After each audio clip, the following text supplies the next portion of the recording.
네, 오늘 하나님 말씀은 구약 성경입니다. 구약 성경 신명기 10장 12절에서 13절까지의 말씀입니다. 신명기 10장 12절에서 13절. 예, 우리 교회는 말씀을 읽을 때는 자리에서 일어나서 다 같이 읽습니다. 하나님의 말씀이기 때문에 그렇게 합니다.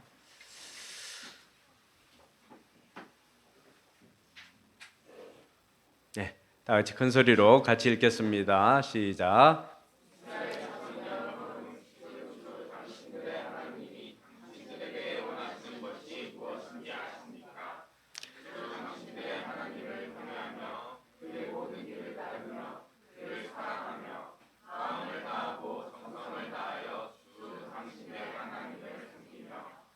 당신들이 행복하게 살도록 내가 오늘 당신들에게 명하는 주 당신들의 하나님의 명령과 규례를 지키는 말이 아니겠습니까?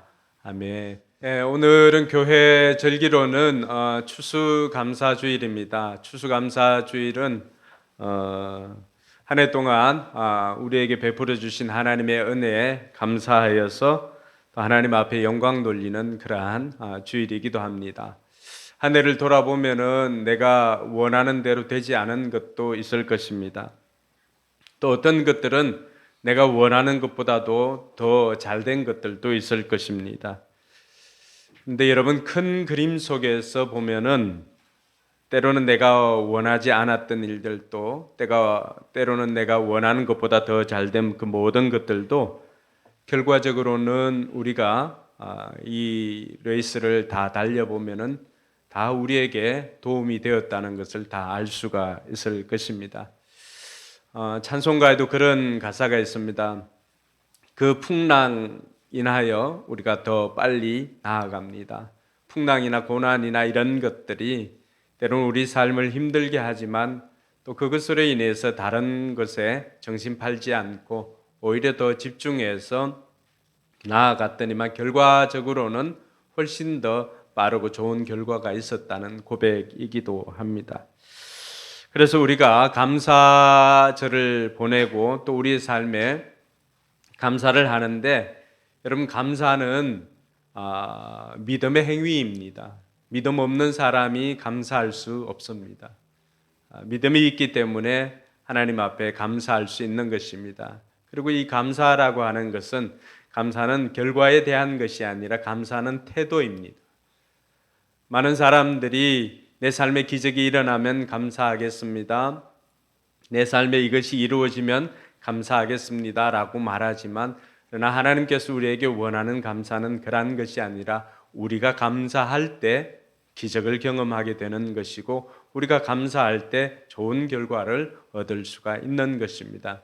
그래서 이 감사야말로 신앙이자 또 태도라고 할 수가 있습니다.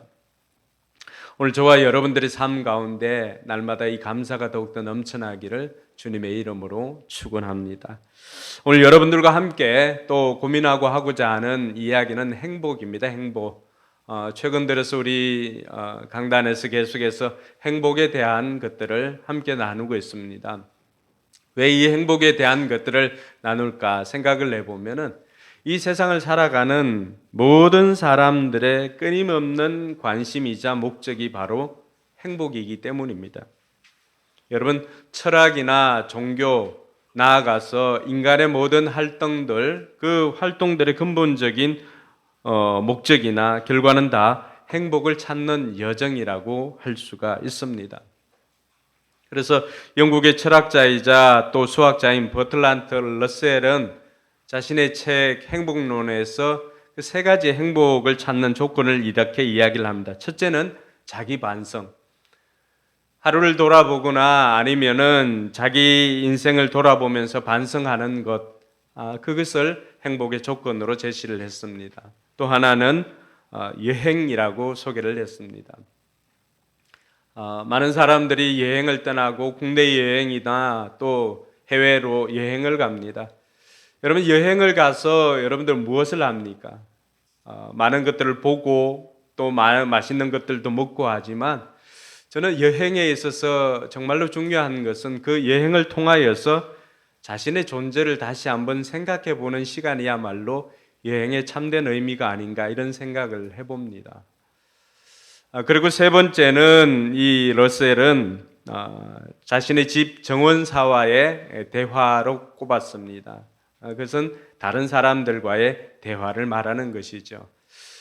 이 버틀란트 러셀이 소개하였던 이 세 가지 행복을 얻는 이 조건 외에도 수많은 학자들이나 이런 사람들이 행복에 대해서 이야기를 합니다. 여러분들이 알고 있는 철학자 중에 플라톤, 아리스토텔레스도 행복에 대해서 이야기를 했죠. 플라톤은 우리가 생각하는 것과는 조금 다른 행복에 대해서 이야기를 합니다. 플라톤은 행복의 조건을 5가지를 제시하는데 그 첫 번째는 먹고 입고 살기에 조금은 부족한 듯한 재산. 두 번째는 모든 사람이 칭찬하기에 약간 부족한 외모. 저는 여기에서부터 이미 탈락인 것 같습니다. 세 번째는 자신이 생각하는 것보다 절반밖에는 인정받지 못하는 명예. 네 번째는 남과 겨루었을 때 한 사람에게는 이기고 두 사람에게는 질 정도의 체력. 다섯 번째는 연설을 했을 때 듣는 사람의 절반 정도만 박수를 보내는 말솜씨. 그래서 이 플라톤은 5가지를 제시했는데 그가 제시한 조건은 부족함이죠. 부족함이 행복이라고 말합니다. 우리가 추구하는 또 우리가 생각하고 있는 행복과는 전혀 다른 행복론을 이야기를 합니다. 그럼 우리가 이 시점에서 사람들이 말하고 있는 행복이나 이런 것이 아니라 그럼 성경은 우리에게 행복을 얻는 원리를 뭐라고 말하는가 살펴보는 것이 중요할 것 같습니다. 오늘 저와 여러분들이 읽었던 이 본문에 보면은 신명기 10장 13절에 보면은 이 성경은 어떤 책인가를 우리가 알 수가 있습니다. 신명기 10장 13절이 이렇게 말하지요. 당신들이 행복하게 살도록 내가 오늘 당신들에게 명하는 주 당신들의 하나님의 명령과 규례를 지키는 일이 아니겠습니까? 여러분, 우리의 행복을 위하여 명령과 규례를 주었다라고 하는 것입니다. 그래서 성경이라고 하는 것은 우리의 행복을 위해서 하나님께서 우리에게 주신 책이다. 즉 성경은 행복 매뉴얼이라고도 할 수가 있습니다. 근데 많은 사람들이 성경을 생각을 하면은 하라 하지 말라라고 하는 이런 규정들이 빽빽하게 기록되어 있는 책으로 오해를 합니다. 근데 실상은 그렇지 않습니다. 성경은 우리를 구속하는 책이 아니라 성경은 우리를 행복으로 인도하는 행복 매뉴얼이라고 하는 것입니다. 성경 우리에게 하나님께서 우리의 행복을 위하여 오늘 말씀에도 있는 것처럼 당신들이 행복하게 살도록 내가 이것을 제시한 것 아니냐라고 말하고 있습니다. 그래서 하나님께서 우리에게 말씀해 주신 것처럼 성경은 우리의 행복을 위하여 우리에게 주어진 책입니다. 그러면 하나님께서 우리에게 우리의 행복을 위하여서 성경에 무려 행복이라고 하는 그 구절이 행복이 들어가 있는 구절이 509절이나 됩니다. 정확하게 말하면 499번이나 행복에 대해서 말하고 있습니다. 하나님께서는 우리가 이 땅에서 행복하게 살기를 바라고 있습니다. 여러분, 에덴 동산을 하나님께서 처음 만드시고 천지 창조를 하시고는 에덴 동산을 만들고 거기에 아담과 하와를 두시고는 하나님의 고백이 무엇입니까? 보시기에 심히 좋았더라. 아담과 하와가 모든 것이 풍족한 그 에덴 동산에서 사는 것을 보니까 하나님께서는 너무나 좋았던 것입니다. 왜냐하면은 그것이 하나님께서 에덴 동산을 두신 목적이기도 하고 아담과 하와를 그것을 다스리라고 주신 목적이기도 했기 때문입니다. 그래서 하나님께서 우리를 이 땅에 보내신 것은 우리가 이 땅에서 행복하게 살기를 바라기 때문입니다. 여러분, 부모들이 여기도 계시지만 부모들의 마음이 무엇입니까? 우리 아이들이 행복하게 이 땅에서 살아가는 것이 부모의 바람 아니겠습니까? 많은 사람들의 행복을 추구합니다. 근데 정말 아이러니한 것이 무엇인지 아십니까? 많은 사람들에게 물어봅니다. 당신은 무엇 때문에 그렇게 열심히 삽니까? 라고 하면은 가족들의 행복을 위해서 이렇게 삽니다라고 고백합니다. 그럼 가족들의 행복을 위해서 열심히 살지만은 제일 많이 희생된 게 누군지 아십니까? 그래서 바로 가족들입니다. 가족들의 행복을 위해서 정작 열심히 살지만은 그러나 그 열심히 사는 것으로 인해서 늘 가족들이 희생을 당하고 가족들이 피해를 보고 가족들이 그 모든 것에서 배제가 됩니다. 정작 함께 해야 할 시간에 함께하는 그 시간이 행복한 시간임에도 불구하고 가족들과 함께하지 못하는 일들이 얼마나 많이 있습니까? 여러분들은 열심히 일을 하느라. 그러니까 이런 아이러니가 많습니다. 그래서 우리가 행복의 원리를 성경을 통해서 우리가 알기 전에 우리가 먼저 기억해야 하는 것은 우리 인생에도 행복을 가로막는 장애물이 있다는 것을 알아야 할 것입니다. 그래서 이 행복에 대한 장애물을 제거하기까지는 결코 우리는 이 행복을 누릴 수가 없습니다. 그 장애물이 무엇일까? 성경은 그 장애물이 우리의 죄라고 그렇게 말하고 있습니다. 여러분 성경 로마서 3장 23절에 이렇게 되었습니다. 같이 한번 읽어볼까요? 모든 사람이 죄를 범하였습니다. 그래서 사람은 하나님의 영광에 못 미치는 처지에 놓여 있습니다. 여기 보면 모든 사람입니다. 빠지는 사람이 없습니다. 나는 죄를 안 지었는데 라고 말하는 사람들도 있을 것입니다. 그런데 우리가 엄밀히 이야기하면은 하지 말아야 할 것을 하는 것도 죄지만 해야 할 것을 하지 않는 것도 죄입니다. 여러분 죄라고 할 때 나라마다 그 죄의 기준이 다 다르기 때문에 그것을 일일이 다 적용할 수가 없습니다. 그러나 하나님 나라의 법에 보면은 우리가 해야 할 것이 있고 하지 말아야 할 것이 있는데 많은 사람들이 하지 말아야 할 것들은 비교적 잘 지키고 있습니다. 그런데 해야 할 것들을 우리가 하나만 이야기해도 우리는 거기 앞에서 자신감을 갖지 못합니다. 성경 우리에게 내 부모를 주 안에서 공경하라고 그렇게 말합니다.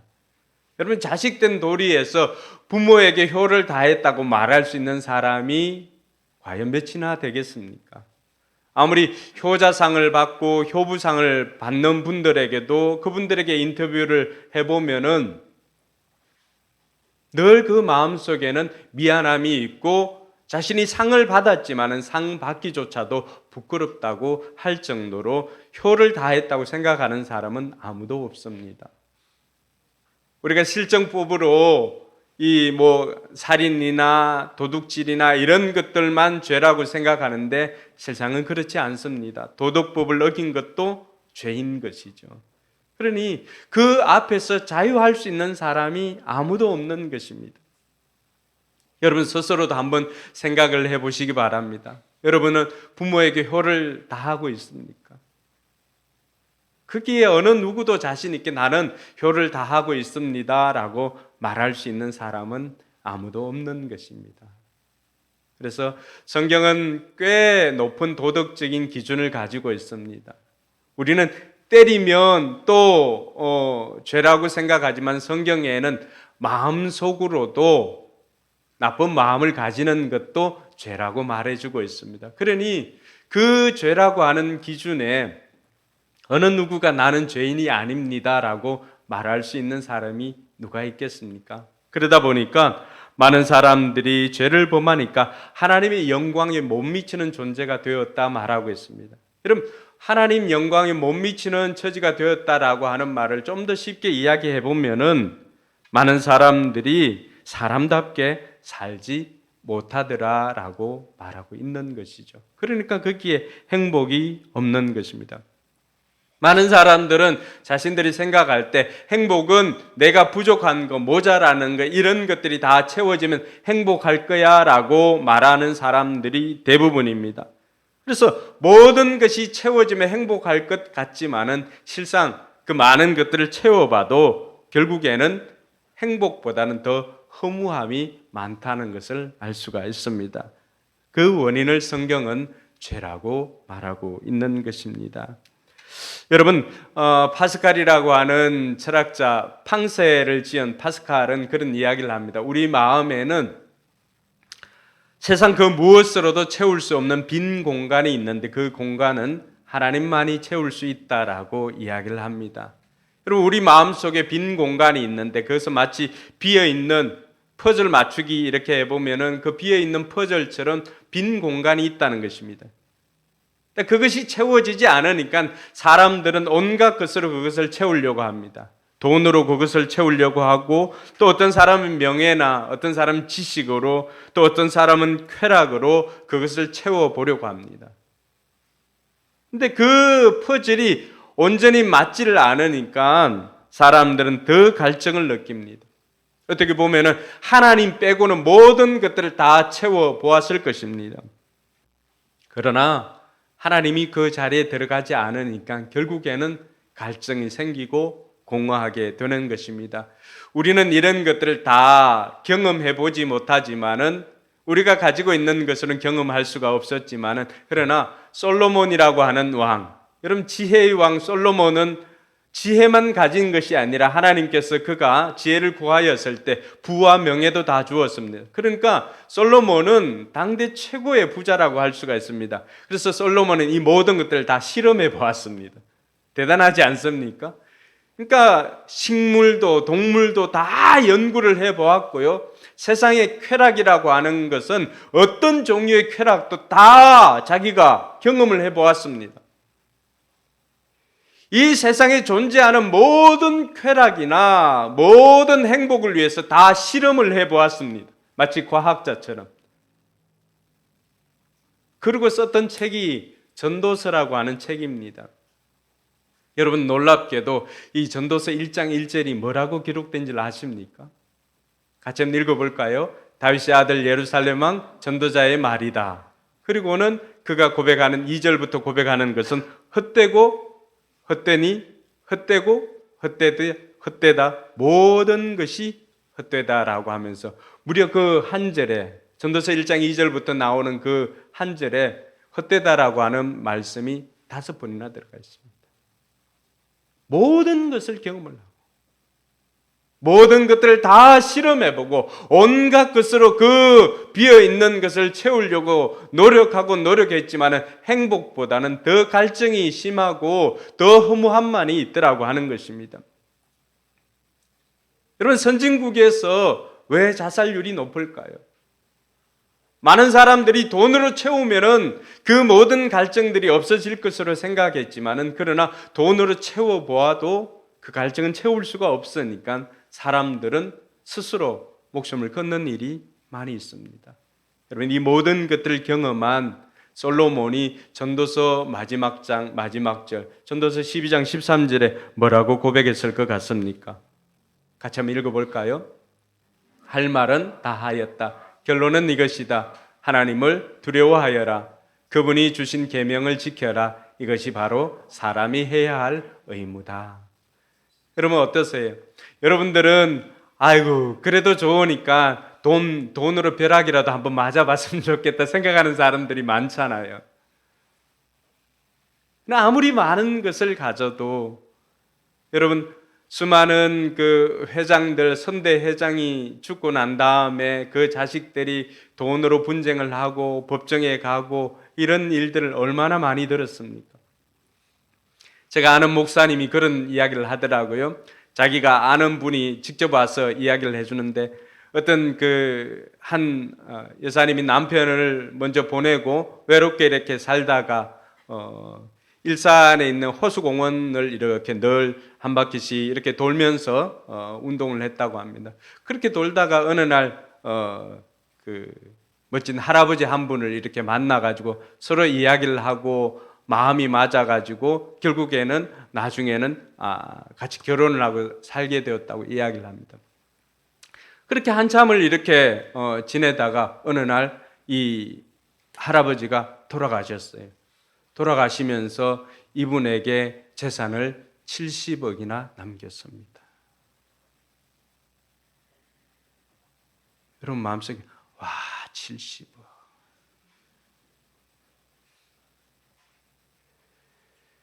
그럼 70억 받고 그렇게 마음을 나누었던 그 남편이 돌아가시고 70억을 받은 그 사람이 과연 행복한 사람일까요? 물론 그날 이후로 호수공원으로 혼자서 또 운동하는 여사님들이 더 많아졌다는 이야기는 있지만은 돈이 많다고 해서 과연 행복할까?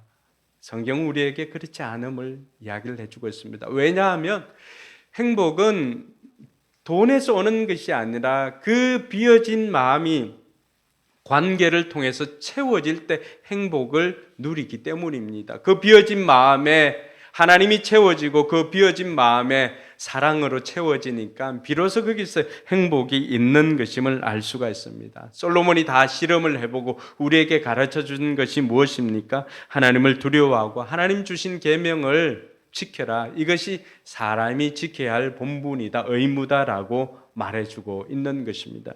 근데 우리는 결국 이 죄의 문제, 행복을 향하는 이 걸림돌, 이 죄의 문제가 해결되지 않으니까 결코 이 행복을 누릴 수가 없게 되었습니다.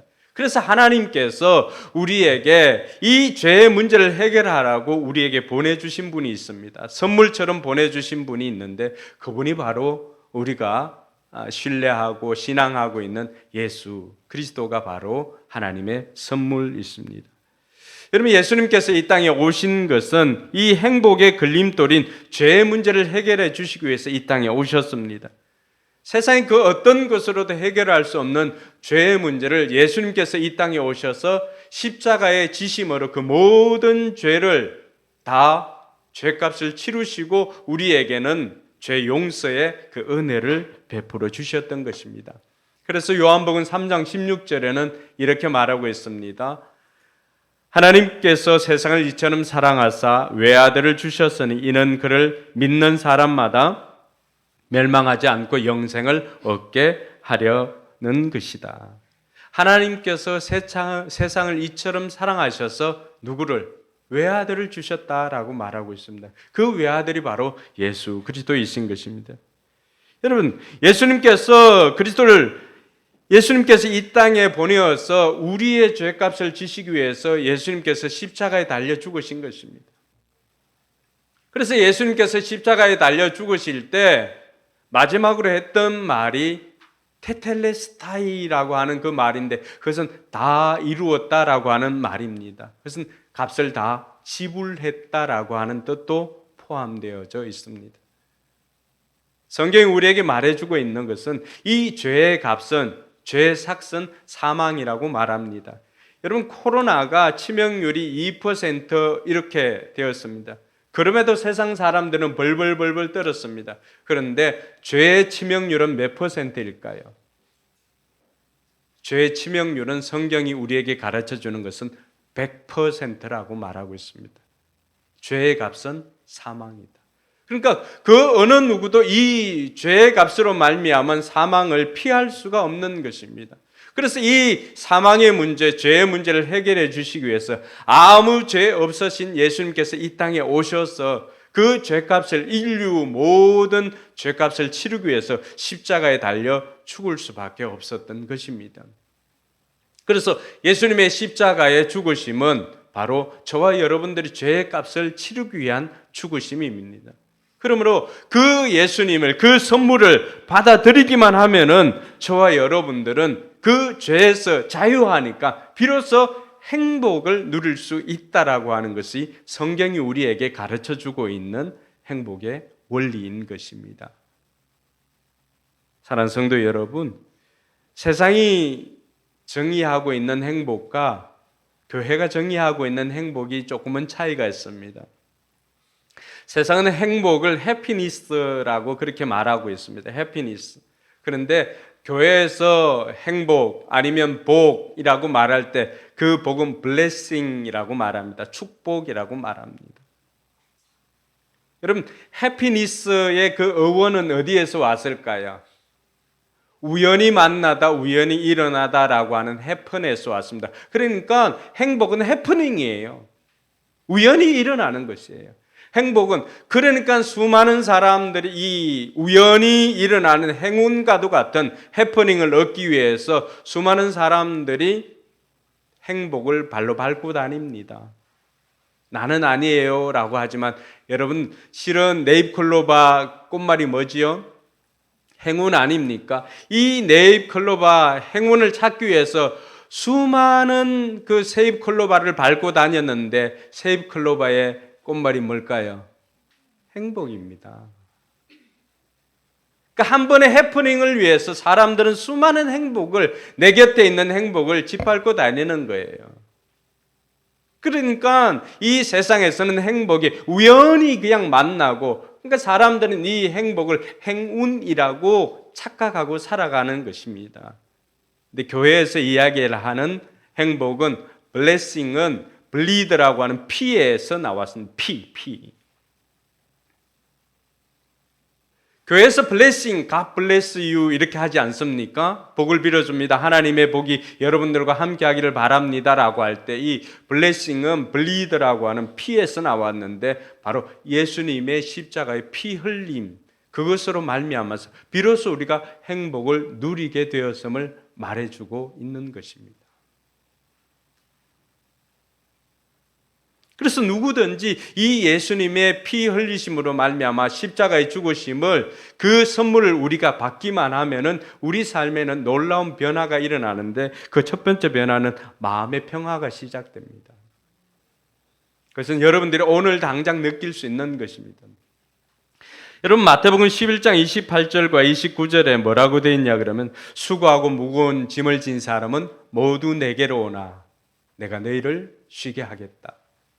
나는 마음이 온유하고 겸손하니 내 멍에를 메고 나한테 배우라. 그리하면 너희는 마음에 쉼을 얻을 것이다. 많은 사람들이 이 쉼을 얻기를 위해서 돈으로 침대를 삽니다. 여러분 돈으로 에이스 침대를 살 수는 있지만 잠을 살 수는 있을까요? 그 평안함은 누가 주는 것입니까?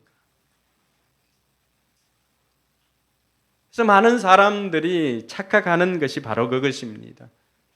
세상은 우리에게 참 평안을 줄 수가 없습니다. 그러나 예수를 마음속으로 받아들인 그 사람들에게 예외 없이 당장이라도 시작되는 것은 마음의 평화입니다. 제가 우리 교회를 통해서 51명이 세례를 받았는데, 세례를 받기 전에 꼭 예수 영접 모임을 하게 됩니다. 그때는 오늘처럼 제가 원색적인 복음을 논리적으로 잘 설명을 하면은 나중에 이 사람들이 그럼 나도 예수님을 믿겠습니다 라고 고백을 하는 사람들, 그 사람들에게 세례를 줍니다. 예수 영접 모임을 하고 난 다음에 끝내고 예수님 마음속으로 모신 사람들에게 예외 없이 질문을 합니다. 마음이 어떻습니까? 그러면 지금까지 단 한 명의 예외 없이 동일하게 고백하는 것은 마음이 너무 평온하다는 것입니다. 여러분 왜 그럴까요? 오늘 우리가 읽었던 말씀 속에 비결이 있는 것이죠. 수고하고 무거운 짐을 진 사람들아 다 내게로 오라. 내가 너희를 쉬게 하겠다. 여러분 우리는 언제 초청을 할 수가 있을까요? 오늘 우리 GGMB 사장님도 이렇게 오셨는데, 최소한 우리가 손님을 받거나 이렇게 할 때는 우리에게 준비된 것들이 있을 때, 예를 들어서 오늘 샌드위치와 커피를 100명분을 준비했다 그러면 100명 정도는 다 오십시오 할 수가 있습니다. 왜냐하면 100명이 오면은 100명분은 내가 준비를 했으니까 줄 수가 있기 때문에 오라고 할 수가 있는 거죠. 마찬가지입니다. 예수님께서는 뭐라고 말합니까? 수고하고 무거운 짐을 진 사람은 모두입니다. 모두 내게로 오라. 내가 너희를 쉬게 하겠다. 예수님께는 뭐가 있다는 거예요? 예수님께서는 수고하고 우리를 이 땅에 살아가고 있는 사람들 한 사람 한 사람 별명을 뭐라고 지었습니까? 수고하고 무거운 짐을 진 사람들이라고 표현을 했습니다. 그 사람들은 다 예수님께로 오라는 것입니다. 왜요? 예수님께서 세상이 줄 수 없는 쉼을 주시겠다는 것입니다. 나는 마음이 온유하고 겸손하니까 내 멍에를 메고 나한테 와서 배우라는 거예요. 그리하면 너희는 마음에 쉼을 얻을 것이다. 지금까지 여러분들을 불면의 밤을 보내게 했던 그 수많은 문제들도 여러분들이 가지고 있으면은 문제거리가 되고 불면의 문제가 되지만은, 그러나 그것을 가지고 주님 앞에 나와서 기도라고 하는 것을 통해서 주님께 맡기면 주님께서 책임지시겠다는 것입니다. 주님께서 그것을 대신 맡고 우리에게 주시는 것이 있습니다. 그게 뭘까요? 그것이 평화입니다. 그것이 평강입니다. 여러분, 오늘 당장이라도 여러분을 불면의 밤을 보내게 했던 그 문제를 오늘 이 시간 예배를 마치기 전까지라도 하나님 앞에 한번 고백해 보시기 바랍니다. 그럼 하나님께서 그 고백을 들으시고 여러분들에게 세상이 줄 수 없는 평화를 주실 것입니다. 그것이 예수님을 마음속에 받아들이는 사람들에게 주신 축복인 것입니다. 두 번째는 온갖 저주와 고통에서 자유할 수가 있습니다. 그럼 요한일서 3장 8절에 보니까 예수님께서 이 땅에 오신 목적에 대해서 이야기를 할 때, 요한복음 10장 10절은 양으로 생명을 얻게 하고 더 풍성케 하기 위해서 왔다라고 했는데, 요한일서 3장 8절은 같이 한번 읽어볼까요? 죄를 짓는 사람은 악마에게 속해 있습니다. 악마는 처음부터 죄를 짓는 자이기 때문입니다. 하나님의 아들이 나타나신 목적은 악마의 일을 멸하시려는 것입니다. 여러분, 요한일서 3장 8절 그 하반절에 우리가 읽었던 것처럼 하나님의 아들 예수님께서 이 땅에 오신 것은 그 악마의 일, 마귀의 일을 멸하기 위해서 왔다라고 했습니다. 우리가 살아가면서 노력이 부족해서 행복을 누리지 못하는 것 아닙니다. 여러분, 최선을 다해서 살고 있는 것 여러분도 알고 하나님도 알고 계십니다. 근데 우리 인생의 행복을 가로막는 것이 또 하나 있다라고 하는 것을 알 수가 있습니다. 죄뿐만이 아니라 그것은 바로 우리가 사탄이라고 부르는 악마인 것입니다. 귀신의 존재를 다 믿는 사람도 있고 믿지 못하는 사람도 있고, 많은 사람들이 개인의 그러한 성향에 따라서 다 다릅니다. 그러나 분명한 것은 내가 믿든 믿지 않든 원하든 원치 않든 내 인생을 방해하는 방해꾼이, 영적인 방해꾼이 분명히 있다라고 하는 것입니다. 성경이 우리에게 그것을 말해주고 있습니다. 그러다 보니까 우리가 예전에는 뭐 교회를 다니지 않아도 세상 사람들 어떻게 이야기를 합니까? 제가 참 이사를 많이 다녔거든요. 이사를 다닐 때마다 예수 믿지 않는 사람 주인을 만나면 꼭 하는 말이 있습니다. 벽에 못을 함부로 치지 말라고 하는 것입니다. 그리고 이사할 때도 이삿짐 센터나 이런 분들이 언제 이사를 할 거냐고, 손 없는 날 이사를 해야 된다라고 이야기를 합니다. 그러니까 우리는 그 모든 저주로부터 자유하니까 어떻습니까? 오히려 손 있는 날 이사를 해도 우리는 부정타지 않을 수가 있습니다. 왜냐하면 예수님께서 그 모든 것들을 이기셨기 때문입니다. 여러분, 예수 믿는다라고 하는 것은 세상의 그 어떤 것으로부터 자유하다라고 하는 것입니다. 그래서 예수님께서 우리에게 가르쳐 주신 것이 무엇입니까? 진리를 알지니 진리가 너희를 자유케 하리라. 할렐루야. 여러분, 세상에 우리의 삶을 방해하는 어둠의 세력들이 분명히 존재합니다. 그러니까 내가 원대로 안 되고, 세상 사람들은 뭘로 표현을 하죠? 삼재가 끼었나 이런 표현을 합니다. 그 어떤 사람은 죽은 할아버지가 도와주지 않아서 그런가 라고 하면서 이장을 하기도, 묘를 또 이장을 합니다. 자, 여기서 한 가지, 묘 이장을 하는 것은 죽은 할아버지를 위함입니까? 살아있는 나를 위함입니까? 다 살아있는 자기를 위함입니다. 자기 성공을 위해서는 조상묘도 옮기는 거예요. 그렇죠? 여러분, 그러면서 온갖 이야기들을 다 하고 있습니다. 우리가 분명히 보아야 합니다. 근데 예수님께서 오신 것은 이 마귀가 하는 일을 멸해버리기 위해서 오셨다라고 말하고 있습니다. 그러니까 예수님을 마음속에 받아들이는 사람은 세상의 그런 저주나 이런 것들로부터 진정 자유하다라고 하는 것입니다. 손 없는 날 있는 날 가릴 것 없습니다. 여러분들 편한 날 이사할 수가 있고 언제든지 못도 박을 수가 있고 어떤 저주로부터 자유할 수가 있습니다. 심지어는 가게에 내려오는 저주들 있지 않습니까? 어떤 가정들 보면은 자살하는 가정들이 많이 있습니다. 어떤 가정들 이혼하는 가정들이 많이 있습니다. 여러분, 그것이 그냥 우연히 그렇게 되었을까요? 그렇지 않습니다. 분명히 그러한 것들을 방해하는 영들이 있습니다.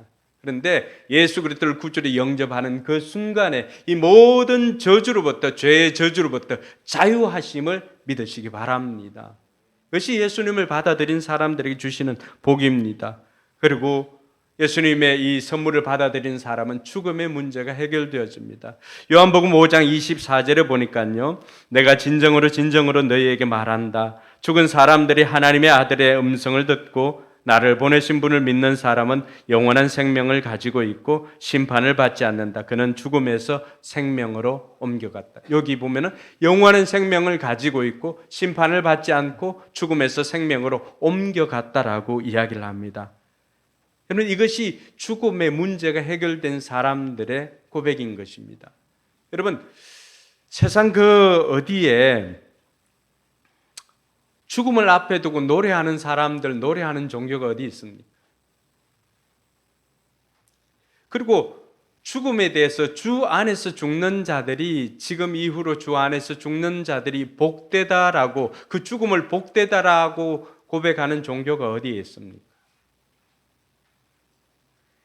기독교는 죽음 앞에서 찬양하는 종교이고 죽음 앞에서 그 죽음이 복되다라고 말할 수 있는 종교가 기독교입니다. 왜 그럴까요? 이 죽음의 문제를 해결했기 때문입니다. 할렐루야. 제가 목사이기 때문에 수많은 사람들의 임종을 맞을 때가 많습니다. 그분들이 임종을 맞기 위해서 도와줄 때가 많이 있는데, 여러분, 예수 믿고 돌아가는 사람과 그렇지 않은 사람의 죽음은 병의 유무를 떠나서 확연히 차이 납니다. 왜 그럴까요? 예수 믿고 죽은 사람들, 그 사람들의 면면을 보면은 여러분 너무나 평안하게 이 세상과 이별하는 것을 보았습니다. 왜 그럴까요? 가야 할 곳이 있기 때문입니다. 오늘 말씀에도 보니까 영원한 생명을 가지고 있고 심판을 받지 않기 때문에 죽음에서 생명으로 옮겨가는 것입니다.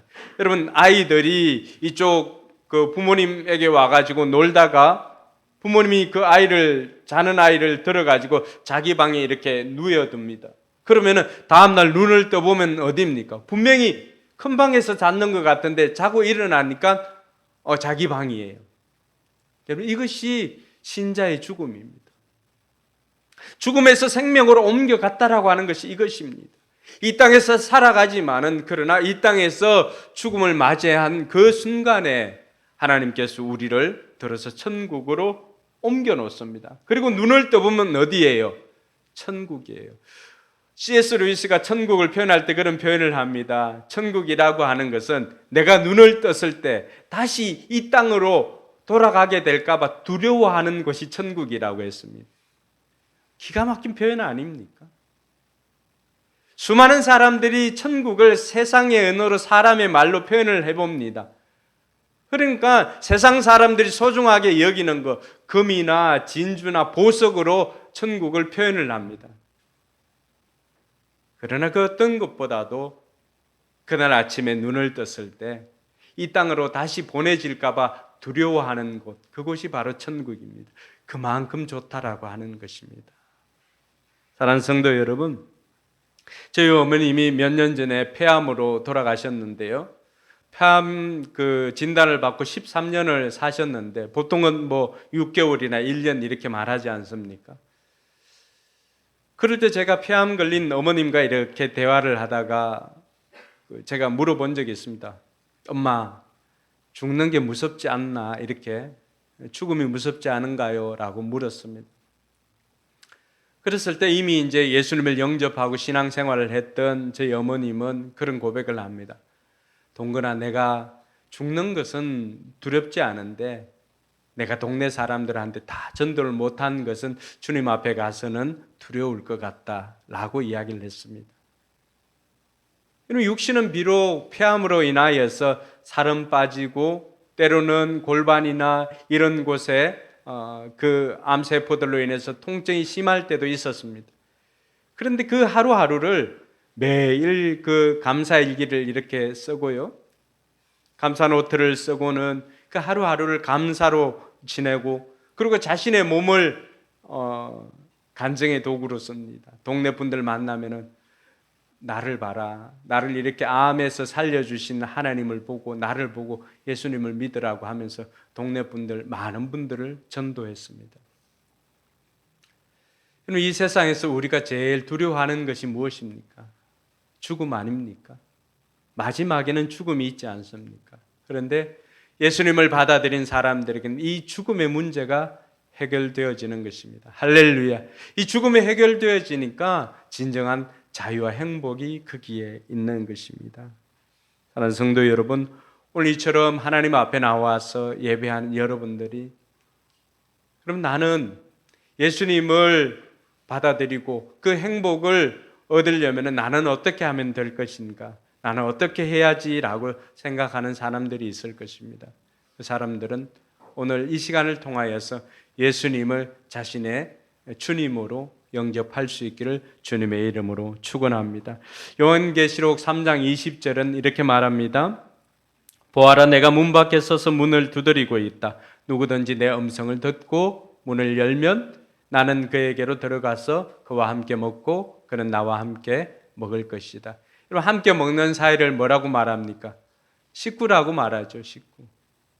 근데 문을 두드리는데 이 문은 밖에서 손잡이가 없습니다.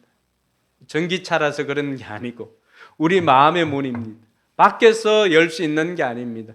여러분, 하나님은 우리의 마음에 그냥 들어올 수도 있습니다. 그럼에도 불구하고 함부로 하지 않는 것은 우리에게, 여러분 들어보셨나요? 자유의지를 주었습니다.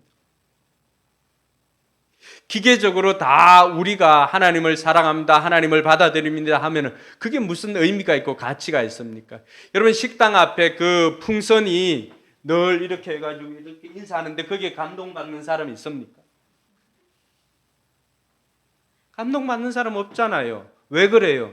그럼 기계적으로 발업이 들어가서 이렇게 하는데 그게 무슨 감동이 있습니까? 하나님께서 우리를 만들 때 우리 DNA 속에 예수님을 받아들이도록 기계적으로 만들어 놓았다면, 예수님을 나의 주인으로, 예수님을 나의 구세주로 영접합니다라고 기계적으로 고백한들 그게 하나님께 감동이 되겠습니까? 우리로 하여금 이것도 선택하고 이것도 선택할 수 있는데 우리는 예수님을 나의 구세주로 영접을 합니다라고 선택을 하고 고백을 하니까 하나님께서 그것을 보시고 가치 있게 여기고 그 삶을 바꾸어 주시는 것입니다. 할렐루야. 그래서 하나님께서 우리에게 선택권을 주신 거예요. 자유의지라고 하는 거.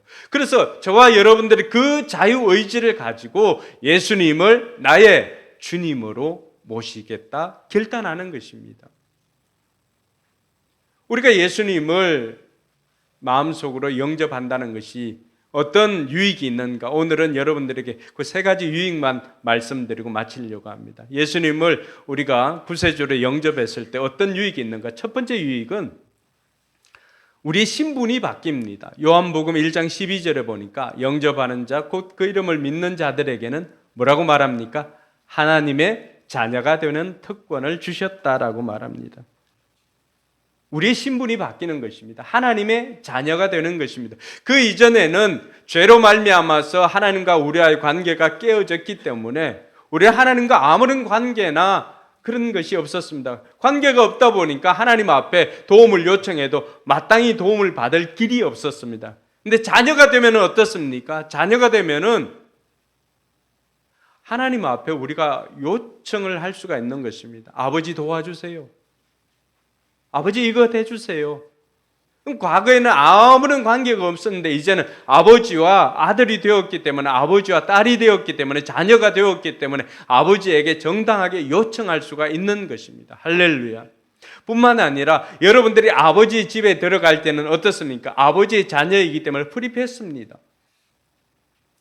많은 사람들이 천국 들어가는 거, 아버지 집에 들어가는 것은 무슨 자격이나 조건을 갖추어서 들어가는 것으로 생각합니다. 그러니까 물어보면 천국 갈 수 있습니까? 물어보면 다 자신 없다고 말합니다. 솔직한 것이죠. 왜? 내 삶을 보니까, 내 삶에 살아온 날들을 보니까 이것 가지고는 천국 못 갈 것 같거든요. 교회는 안 다녀도 들어서 알고 있는 것은 천국은 죄 없는 사람이 간다더라 라고 하니까 내 삶을 보니까 마음속으로도 죄 짓지 이렇게 하니까 자신이 없는 거예요. 그러나 오늘 분명히 알았으면 좋겠습니다. 천국은 자격으로 가는 것 아닙니다. 조건으로 가는 것 아닙니다. 천국은 하나님의 자녀이기 때문에 아버지 집으로 갈 수가 있는 것입니다. 천국에 갈 수 있는 유일한 조건이 있다면 오늘 요한복음 1장 12절에 있는 것처럼 예수님을 나의 구세주로 영접하는 것입니다. 그러면 그 영접한 사람은 하나님의 자녀가 되었기 때문에 하나님 아버지 집으로 들어갈 수 있는 것입니다. 그러니까 오늘 내가 예수님을 영접합니다라고 고백하는 사람들은 어떻게 된다고요? 내 삶의 형편이나 이런 것과 관계없이 아버지 집에 갈 수 있다라고 하는 것입니다. 할렐루야. 그래서 우리는 이것을 복음이라고 말합니다. 복음. 영접하는 것은 뭐냐? 보니까 그를 맞아들인 사람, 곧 그 이름을 믿는 사람이라 그렇게 표현합니다. 예수님을 맞아들인 사람은 곧 그 이름을 믿는 사람들. 영접한다라고 하는 것은 예수 그리스도의 이름을 믿는 사람이다라고 말해주고 있습니다. 그래서 이 예수님을 여러분 마음속에 영접하면 여러분 신분이 바뀌게 됩니다. 두 번째 유익은 어떤 유익이 있을까요? 좀 전에도 이야기했지만 아버지의 자녀가 되었기 때문에 이제는 아버지 앞에 기도를 하고 기도 응답을 받을 수 있는 자격이 생겼습니다. 요한일서 5장 13절 14절은 이렇게 말합니다. 같이 한번 읽어볼까요? 나는 하나님의 아들의 이름을 믿는 사람들인 여러분에게 이거를 씁니다. 그것은 여러분이 영원한 생명을 가지고 있다는 것을 알게 하려는 것입니다. 우리가 하나님에 대하여 가지는 담대함은 이것이니 곧 무엇이든지 우리가 하나님의 뜻을 따라 구하면 하나님은 우리의 청을 들어주신다는 것입니다. 여기 마지막에 보면 우리가 하나님의 뜻을 따라 구하면 하나님은 우리의 청을 들어주신다는 것입니다. 여러분 이 글을 쓴 목적이 뭐예요? 아들의 이름을 믿는 여러분들에게 영원한 생명이 있다는 것. 그리고 또 하나는 뭐예요? 아버지의 뜻대로 무엇을 구하면 하나님께서 들어주시겠다는 것입니다. 이것이 기도 응답인 거죠. 기도 응답의 복입니다. 여러분 놀라운 특권 아닙니까? 지금까지 여러분들이 사람에게 가서 도움을 요청했을 때 때로는 그 사람이 도와주지 않으면 관계가 깨어질 때도 있습니다. 그런데 하나님께서는 우리가 하나님께 도움을 요청하면 하나님께서는 언제든지 하나님의 때 그 모든 것을 이루어 주십니다. 그것이 기도 응답이고 우리의 표현으로는 그것을 은혜라고 표현을 하고 있습니다. 이 자리에 오신 여러분들이 그 어떤 것보다도 예수님을 여러분의 마음속에 주인으로 구세주로 영접하여서 이 기도 응답의 복을 받기를 주님의 이름으로 축원합니다. 마지막으로 살펴볼 것은 우리 청소년들에게도 청년들에게도 너무나 중요한 것입니다. 뭐냐 그러면은 그것은 우리 인생의 목적을 발견하게 되는 것입니다. 누가복음 5장 10절에 보면은 베드로가 예수님을 만난 그 장면이 있습니다. 그게 이렇게 되어 있습니다. 또한 세베대의 아들들로서 시몬의 동료인 야고보와 요한도 놀랐다. 예수께서 시몬에게 말씀하셨다. 두려워하지 말아라. 이제부터 너는 사람을 낚을 것이다. 이제부터는 여기에 나오는 두려워하지 말아라. 이제부터 너는 사람을 낚을 것이다. 이렇게 되어 있잖아요. 베드로가 어부였지만 여기에 나오는 이제부터는 시간적인 의미를 이야기를 하지 않습니다. 여러분 베드로가 예수님을 자기 배에 태우기 전까지는 그 배는 빈 배였습니다. 프로 낚시꾼이고 프로 어부였던 베드로가 아무리 밤새도록 이렇게 했지만은 빈 배의 인생이었습니다. 여러분 힘으로 살아왔던 그 날들이 빈 배의 인생 아니었습니까? 그런데 베드로가 예수님을 자기 배에 모시는 그 순간에 어떤 일이 생겼습니까? 깊은 곳에 가서 그물을 던졌을 때 베드로는 만선의 기쁨을 누리게 되었습니다. 이것이 예수님을 자기 생에 모신 사람들에게 주시는 또 다른 복입니다. 이것은 하나님께서 그들에게 주시는 스페어 복이라고 할 수가 있습니다. 그런데 많은 사람들이 이 복에만 눈이 팔리다 보니까 정작 중요한 걸 놓쳐버립니다. 빈배가 만선을 이루는 복을 누렸는데 그때 예수님께서 베드로에게 해주신 것이 무엇입니까? 그게 이제부터는 이제부터 너는 사람을 낚는 어부가 될 것이다. 여러분, 지금까지는 의미 없이 하루하루를 보내왔다라고 한다면은 예수님을 그 마음속에 모신 이제부터는 어떻게 됩니까? 그 삶에 진정한 의미 있는 것을 살아갈 것인데, 과거에 그냥 물고기 잡는 어부에서 이제는 사람을 잡는 어부로, 사람을 낚는 어부가 되게 해 주시겠다라고 하는 것은 이제부터는 정말로 보람되고 가치 있는 삶을 살게 해 주시겠다는 인생 목적을 그가 찾게 해주신 것입니다. 할렐루야. 많은 사람들이 자기에게 뭐가 중요한지를 모르는 사람들이 있다면 오늘 이 시간 예수님을 마음속으로, 현우도 밖에 돌아요, 예수님을 마음속으로 모시고는 여러분 인생의 진정한 목적을 발견하는 은혜가 있기를 주님의 이름으로 축원합니다.